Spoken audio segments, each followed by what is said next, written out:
खोडेजी, व्यासपीठावर उपस्थित सर्व पदाधिकारी, कारण खूप वेळ झाला आहे, खूप मधात भाषणेही लांबले आहेत आणि त्यामुळे मी व्यासपीठावरची क्षमा मागतो.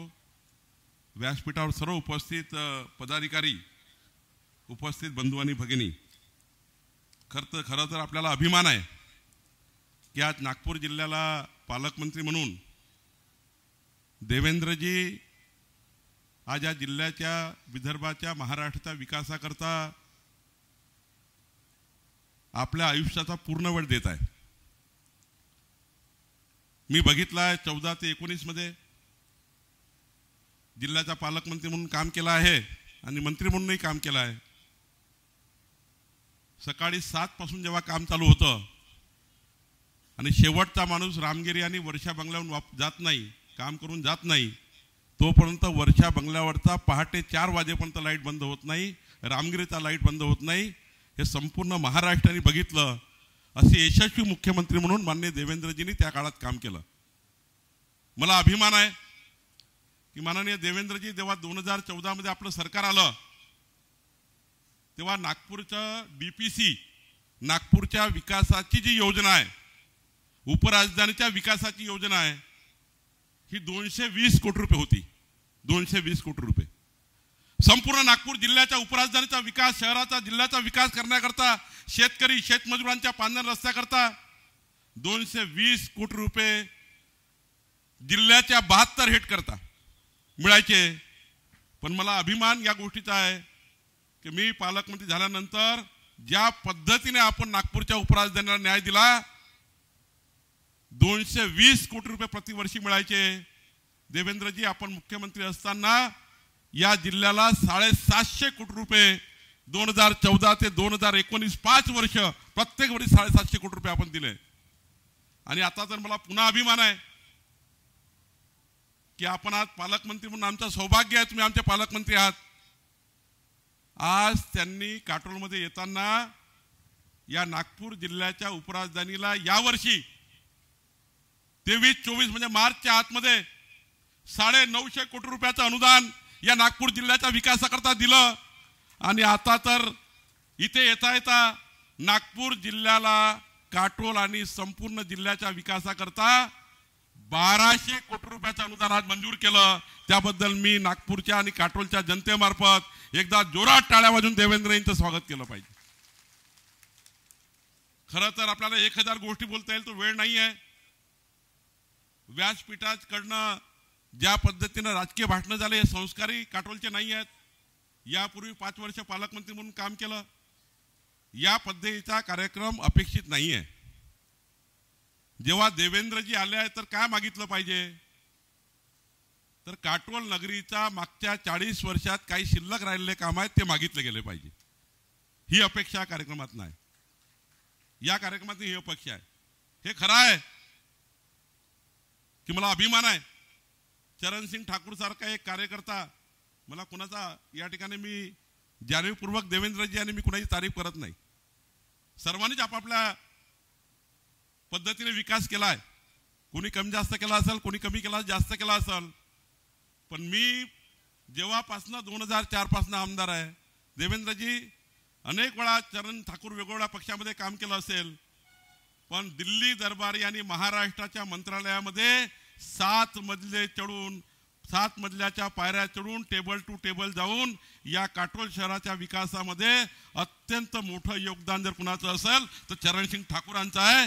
याबद्दल काटोलच्या जनता कधी विसरू शकत नाही.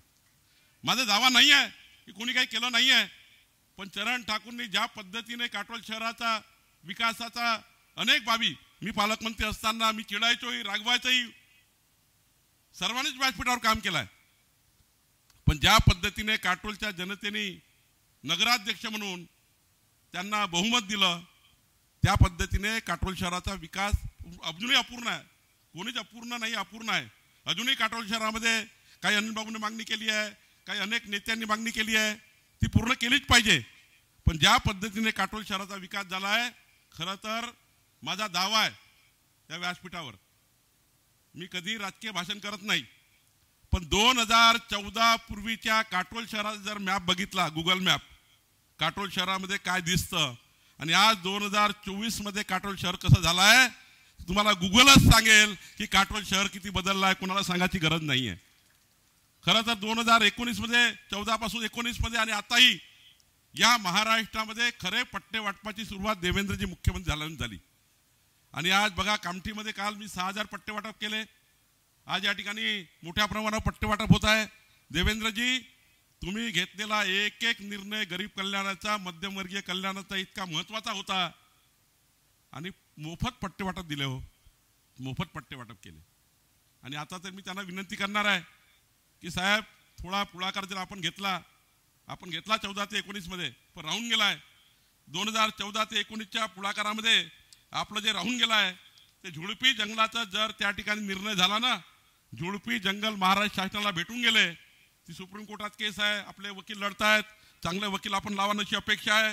पण झुडपी जंगलाचा निर्णय जर आपण झाला तर माझ्या माहितीनुसार 96,000 पट्टे या जिल्ह्यातले 96,000 पट्टे गरीब माणसाला मिळू शकतं. सर्व झुडपी जंगलावर राहिलेल्या लोकांना पट्टे वाटप होऊ शकतं. याकरता आपण नक्कीच पुढाकार घ्याल, याकरता मला अभिमान आहे. खरं तर संत्र्याचं नुकसान झालं होतं, मोर्शीवरूनला पैसे मिळाले होते, पण काटोलला पैसे मिळत नव्हते, नरखेडला मिळत नव्हते. 46 कोटी रुपये त्या काळातही काटोल नरखेडच्या त्या संत्र्याच्या विभागाकरता दिले. आणि सर्वात महत्वाकांक्षी काटोल नरखेडच्या विधानसभेमध्ये देवेंद्रजी आपल्याला आठवत असेल की जलयुक्त शिवाराचा जो निर्णय तुम्ही घेतला होता आणि तो निर्णय घेतला आहे, सर्वात जास्त फायदा या काटोल नरखेड विधानसभेला झाला. जलयुक्त शिवाराचा फायदा या काटोल नरखेड विधानसभेत झाला. आणि पुढच्या काळामध्ये तर मी विनंती करेल आपल्याला की आज या ठिकाणी 1000 गोष्टी सांगता येईल, पण माझी विनंती आपल्याला आहे की आपण पालकमंत्री आहात, आपण मुख्यमंत्री म्हणून त्या ठिकाणी काम केलं आहे, पण आमचं सौभाग्य आपण पालकमंत्री आहात आमच्या सर्वांचे. या काटोल विधानसभेमध्ये जे काही अपूर्ण कामं आहेत, ज्या अपूर्ण कामाकरता निधी लागतोय, त्या निधीला आपण ज्या पद्धतीने मी तुमच्या 4 पत्रावर सह्या घेतल्या, त्यातल्या काटोल विधानसभेचे 2 महत्त्वाचे काम आहे. कार प्रकल्प आहे, मोठ्या प्रमाणावर आपली ही मदार नदी आहे, त्याच्यावर मोठे बंधारे बांधण्याची गरज आहे, पाणी उपलब्धता प्रमाणपत्राची गरज आहे. या ठिकाणी काटोल नरखेड तालुक्यामध्ये सिंचनाचे जे काही प्रश्न आता शिल्लक आहे, आपण सिंचन मंत्री आहेत, आपण सिंचन मंत्री म्हणून त्या ठिकाणी पेच प्रकल्पाला, सर्व प्रकल्पाला पैसे दिले.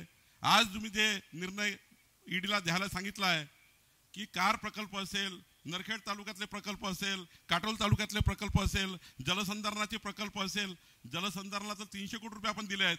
खरं तर हा मोठा आकडा आहे, कारण ते तुम्हाला त्या ठिकाणी पालकमंत्री म्हणून सांगायचं आहे, पण मी या ठिकाणी जास्त वेळ आपला घेत नाही. पण 2 अत्यंत महत्त्वाचे प्रश्न आहे. खरं तर मला या गोष्टीचं वाईट वाटतं की अशी हुल्लडबाजी करण्याकरता 2-4 हजार लोक आणता येतात, पण अशी हुल्लडबाजी भाषण करायला लावायचं, हुल्लडबाजी तयार करायची ही काही पद्धत काटोलची नाही आहे. ही आवडलीच नाही कुणाला. हुल्लडबाजीला काय 2-4 हजार लोक आम्हालाही बसवता येतात, 2-4-10 लोक समोर बसवले, हुल्लडबाजी केला काय अर्थ आहे का? देवेंद्रजी सारखा नेता ज्याला संपूर्ण महाराष्ट्राच्या 14 कोटी जनतेच्या हृदयात मान्यता आहे, ते नेते या ठिकाणी आले आहेत. त्यांच्याकडनं काय अपेक्षित काटोलला आहे हे केलं गेलं पाहिजे, याच्याकरता देवेंद्रजी आले आहेत, याच्याकरता देवेंद्रजी या ठिकाणी आले आहेत. आणि म्हणून या ठिकाणी मी एवढंच सांगेल की देवेंद्रजी आज कोंढाणी नगरपालिका आपण करून दिली, आणि कोंढाणी नगरपालिकेला खरं तर काल तुम्ही 5 कोटी रुपये दिले. मी कोंढाणीच्या नगरपालिकेच्या जनतेमार्फत आपण डीपीसी कडनं काल 5 कोटी रुपये मिळून दिले, पण पुढच्या काळात कोंढाणी नगराचा विकास सुद्धा पुढच्या काळात करण्याकरता आपल्याला थोडे पैसे लागतील. कोंढाणीचे काटोल रस्ता साहेब फारच अपूर्ण झालाय, अरुंद झालाय. आता मी जरी कामठीचा आमदार नाही आहे, पण 6 विधानसभेचा आमदार आहे, विधान परिषदेमध्ये असल्यामुळं काटोलच्याही नगरसेवकांनी मला मतं दिले, नरखेडच्याही नगरसेवकांनी मतं दिले. त्यामुळे काटोल नरखेडची बाजू मांडणं आवश्यक आहे. कोंढाणीपासून तर काटोलपर्यंत रस्ता हा देवेंद्रजी एडीबी मध्ये कुठल्या जरी याचा स्टेट हायवे आहे, त्याला नितीनजीकडनं किमान या रस्त्याला मोठा केला गेला पाहिजे, त्याला 4 पदरी केला पाहिजे. याकरताही थोडं काटोल शहराकरता अत्यंत महत्त्वाचा रस्ता त्या ठिकाणी आहे. मी माननीय मोदीजींची गॅरंटी जी होती 2019 मध्ये जो मॅनिफेस्टो दिला होता इन्फ्रास्ट्रक्चरचा, आज सर्वात जास्त फायदा नितीनजीच्या माध्यमातून, आपल्या माध्यमातून आपण ज्या पद्धतीने महाराष्ट्र सरकारने प्रस्ताव दिले, आपण मुख्यमंत्री असताना प्रस्ताव दिले, नितीनजींनी मान्य केले. आज बघा नागपूर जिल्ह्यामध्ये कुठल्याही रस्त्यानं नागपूरला जायला 1.5 तास 2 तास लागायचे, आज तुम्ही रामटेककडनं जा, सावनेरकडनं जा, काटोलकडनं जा, वर्ध्याकडनं जा, कुठनंही अर्ध्या तासामध्ये माणूस पोहोचतो. आणि मी नितीनजीचे आभार मानेल की नागपूर काटोल रस्ता कधीही कुठल्याही व्यक्तीने आतापर्यंत त्याला नॅशनल हायवे करून इतका मोठा रस्ता करण्याचा प्रयत्न केला नाही. तो नितीनजीने केला, मग आपल्या केंद्र सरकारने केला, देवेंद्रजीच्या नेतृत्वामध्ये झाला. मी खऱ्या अर्थाने नितीनजीचे या ठिकाणी आभार मानतो.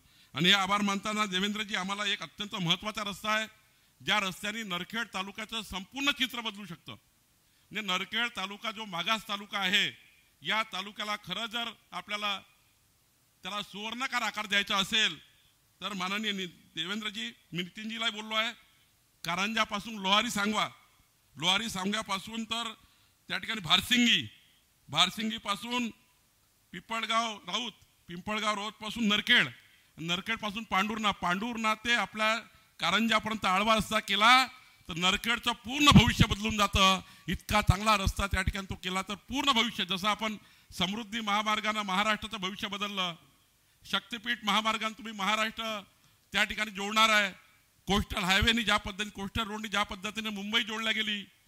खरं तर आज आमच्या नरखेड आणि काटोलचा एक रिंग रोड आहे. तो रिंग रोड जर झाला देवेंद्रजी, तर मी तुम्हाला सांगतो आयुष्यभर जीवनभर लोक तुम्हाला विसरता नाही.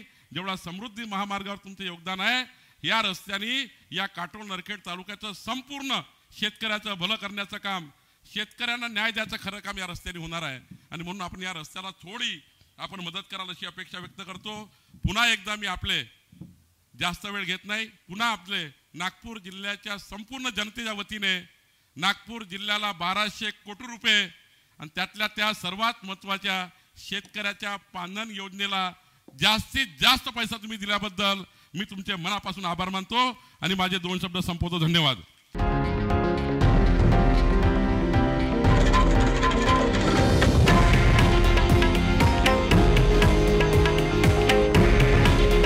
हे आहे देशातील नंबर 1 न्यूज नेटवर्क आणि आपण पाहत आहात TV9 मराठी. काळजी तुमची, हित महाराष्ट्राचं.